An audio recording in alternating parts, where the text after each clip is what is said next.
Hola, buenas tardes. Hoy vamos a hablar sobre un tema que siempre nos interesa, que es el tema de cómo oponernos o cómo reclamar ante un acto que tenga una repercusión tributaria, ya sea un acto que haya dictado la Administración, como incluso en el caso del impuesto sobre transmisiones patrimoniales nos puede ocurrir que no estemos de acuerdo con una autoliquidación que hayamos hecho nosotros mismos. Entonces vamos a hablar sobre todas las solicitudes que puede haber de rectificación, también sobre las alegaciones y también sobre los recursos y reclamaciones que se pueden interponer. Me he propuesto hacerlo sin mencionar ni un solo artículo de la Ley General Tributaria. Lo que pretendo es explicarlo lo más claro posible, que se me entienda lo mejor posible sin meterme en temas demasiado farragosos. Por eso, si para algún caso concreto o algo más peculiar me lo queréis preguntar, como siempre, os podéis dirigir a mí a través de los comentarios. Pero ya os digo, voy a intentar explicarlo de una forma muy intuitiva, muy fácil de entender, y por eso espero que si hay alguna pequeña imprecisión, pues que me perdonéis. Venga, vamos a empezar desde el principio. Como ya sabéis, el impuesto sobre transmisiones patrimoniales es un impuesto que se autoliquida. Aunque vayamos a la Consejería de Hacienda y nos ayuden a realizarlo, eso no quiere decir que sea un acto de la Administración. Esto es un impuesto que se autoliquida, que lo hacemos nosotros mismos y lo pagamos, por mucho que haya unos funcionarios en la Administración dispuestos a ayudarnos. Es algo que hacemos nosotros mismos. Bien, pues sobre una autoliquidación del impuesto sobre transmisiones patrimoniales podemos darnos cuenta que no la hemos hecho correctamente. Si una autoliquidación no está hecha correctamente, se puede presentar una solicitud de rectificación de autoliquidación, en la cual expliquemos, es una instancia en la cual explicamos por qué no estamos de acuerdo con la autoliquidación que hemos hecho. ¿De acuerdo? Esta autoliquidación puede tener también aparejada una solicitud de devolución de ingresos indebidos. Es decir, he pagado demasiado y quiero que me devuelvas o todo o una parte de lo que considero que he pagado indebidamente. Bien, como os decía, el plazo para presentar una solicitud de devolución de ingresos indebidos o de rectificación de una autoliquidación es el mismo que el periodo de prescripción del impuesto, es decir, desde que termina el plazo en voluntaria durante 30 días, el plazo en voluntaria, que son 30 días hábiles, y a partir de ahí 4 años, durante todo ese tiempo puedo solicitar una rectificación o una devolución de ingresos indebidos. Una de las causas más habituales de una solicitud de devolución de ingresos indebidos es, por ejemplo, que al calcular el 1%, imaginaros que calculo un 10%. Después me doy cuenta que he pagado de más y le dirijo a la Administración un escrito denominado solicitud de devolución de ingresos indebidos basado en un error aritmético, en el cual le digo que me he equivocado al hacer el cálculo y que por favor me devuelva la diferencia. Por supuesto, me tengo que identificar perfectamente con mi nombre, con mi número de DNI o CIF o NIF. Tengo que identificar el pago que hice, cómo lo hice, en qué expediente, en qué número de documento, etc. Y con eso la Administración lo revisará y me contestará diciéndome que efectivamente me lo devuelve o no me lo devuelve. Bien. En la rectificación de una autoliquidación puedo entrar en unos temas un poco más discutibles. Por ejemplo, ahora que se ha implantado el valor de referencia, es habitual que se presenten solicitudes de rectificación de autoliquidaciones porque nos hemos acogido a un valor de referencia tal y como marca la ley, pero consideramos que no es un valor adecuado y solicito la rectificación de la autoliquidación, haciendo valer que, por ejemplo, el precio que pagué por el inmueble se acerca más a la base imponible. Todo esto se justifica y, como decía antes, en los mismos plazos que para la solicitud de devolución de ingresos indebidos, la Administración me contestará. Bien, tengo derecho, si es que se me estima la solicitud, a que se me devuelva tanto el principal como si hubiera pagado con recargo por estar fuera de plazo, etcétera, también los recargos que vengan aparejados. Y de la cantidad que se me tenga que devolver, por supuesto que los intereses de demora que se hayan generado desde que pagué o desde que terminó el plazo en voluntaria para pagar hasta que se resuelva mi solicitud. ¿De acuerdo?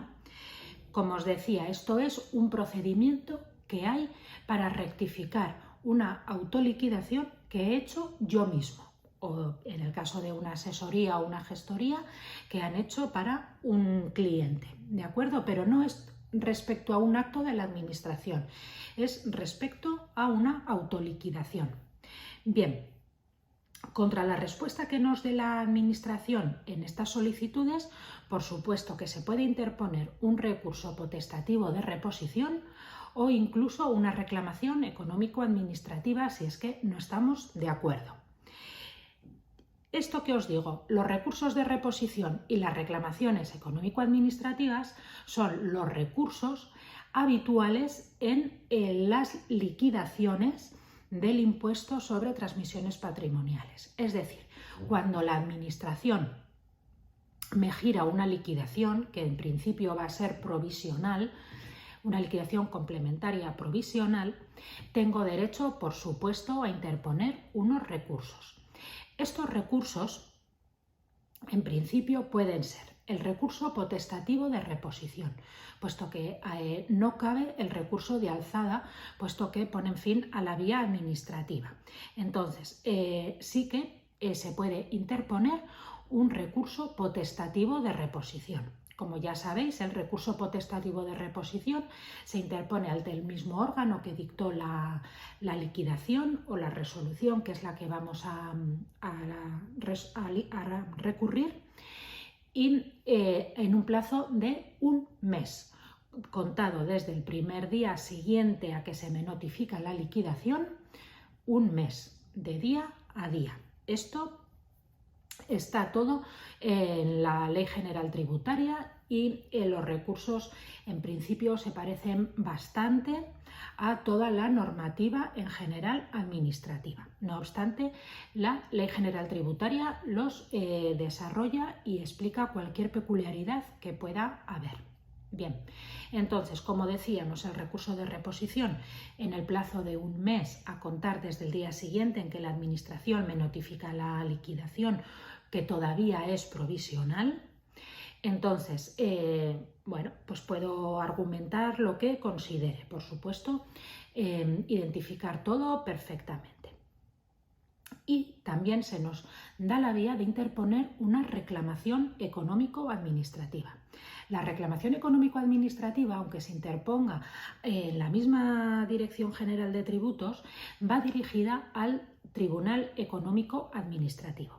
Puede ser el Tribunal Económico Administrativo Regional en La Rioja, el Tribunal Económico Administrativo en La Rioja o el Tribunal Económico Administrativo Central.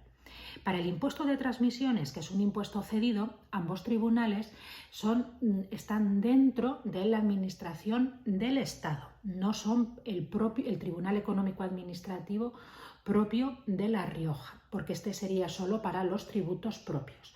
En nuestro caso es el Tribunal Económico Administrativo, que depende del Ministerio de Hacienda, pero en su delegación en La Rioja.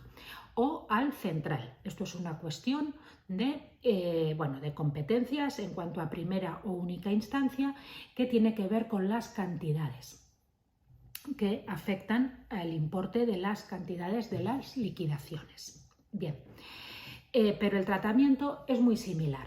Tengo el mismo plazo, un mes, contado a partir del día siguiente desde que reciba la notificación de la liquidación para interponerlo. Se presenta ante la propia Dirección General de Tributos del Gobierno de La Rioja, pero se manda al Tribunal Económico Administrativo y ahí entran a discutir y a valorar cualquier cuestión que el contribuyente exprese. ¿De acuerdo? Los plazos de resolución, en principio, no siempre se respetan. en el sentido de que bueno, pues hay más trabajo que el que la administración puede asumir y por tanto hay veces que se resuelven más tarde de lo que establece la normativa. ¿De acuerdo? Entonces, aunque en principio se entienden desestimados todos los recursos que no se resuelvan expresamente, sí que existe la obligación de responder y se responde generalmente a todos. Pero eso sí, en ocasiones después de este plazo. Pero, por ejemplo, si interponemos un recurso de reposición y no se nos resuelve en plazo, sí que ya puedo entender desestimado, aunque si hubiera esperado puede que la administración hubiera llegado a estimarlo, pero por transcurrir el plazo sin una resolución expresa puedo entenderlo desestimado y sí que se abre el plazo para ir al Tribunal Económico Administrativo. ¿De acuerdo? Bien, porque claro, si se interpone un recurso potestativo de reposición, siempre cabe que se pueda después interponer la reclamación económico-administrativa. Lógicamente, no al revés. Si interpongo una reclamación económico-administrativa, ya no se admitirá un recurso de reposición. Bien, y luego sí que hay otro procedimiento que podríamos entenderlo también como un procedimiento que no es un recurso propiamente dicho, pero sí que nos ayuda a discutir cuestiones importantes de una liquidación del impuesto de transmisiones patrimoniales. Es el caso de la tasación pericial contradictoria. Este procedimiento en sí mismo lo que nos sirve es para discutir la base imponible. La base imponible de un impuesto que ha sido objeto de una comprobación de valor. No sirve para otro tipo de procedimientos en los que se discuta la base imponible.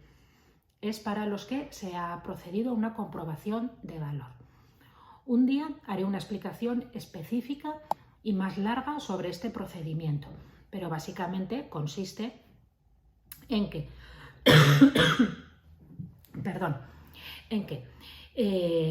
se ha girado una liquidación complementaria por un aumento de valor. Entonces, el obligado tributario, el contribuyente, interpone la TPC. Bien, lo primero que hay que hacer es que la administración, a través de un dictamen de peritos, determine cuál es su valor. Tiene que emitir un propio dictamen de peritos. El contribuyente aportará su propia tasación y según unas reglas se determinará cuál es el valor resultante. Ya os adelanto que si la administración acepta el valor inicial que había dado el contribuyente, se termina la TPC.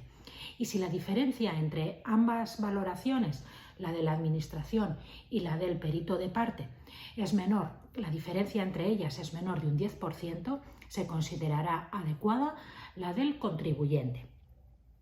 En caso de que no estemos dentro de esta pequeña diferencia del 10% que se le pueda dar en la razón al contribuyente, se contratará un perito tercero y el valor del perito tercero será el valor que se determine como resultado del procedimiento de la TPC. ¿De acuerdo? Bien, ¿qué ocurre cuando interponemos un recurso? ¿Qué ocurre con la obligación de pagar? Bueno, pues en principio, si se nos ha girado una liquidación complementaria, el hecho de interponer un recurso de reposición o una reclamación económico-administrativa no suspende la obligación de pagar. Habría que seguir pagando o presentar una garantía que avale o que respalde la liquidación. Con la presentación de la garantía se suspende la obligación del pago, entendiendo la garantía como una hipoteca, un aval o la garantía personal de otra persona de reconocida solvencia. Bien, en el caso de la TPC es diferente. El hecho de promover una TPC sí que suspende la obligación de pagar, lo cual, cuando se suspende la obligación de pagar, después, cuando termine todo el procedimiento, miraremos a ver lo que hay que pagar y si se han producido intereses suspensivos. Eso es un tema que se analizará cuando se termine el procedimiento. ¿De acuerdo? Pero en principio nos tenemos que quedar con que el hecho de recurrir no implica que no tengamos que pagar la liquidación. Casi siempre el criterio general es que sí que hay que pagar o garantizarla, no en el caso de la tasación pericial contradictoria o TPC. Bien, por supuesto que sí, tanto en una solicitud de devolución de ingresos indebidos o de rectificación de autoliquidación, como en uno de estos recursos que acabamos de decir ahora, si se produce un derecho a devolverle al contribuyente porque se le estima y se le devuelve parte de lo que había pagado o todo, la devolución se hará con intereses de demora. ¿De acuerdo? Igual que si no está pagado pero luego hay que pagar, pues lo más probable es que se giren intereses también. Bueno.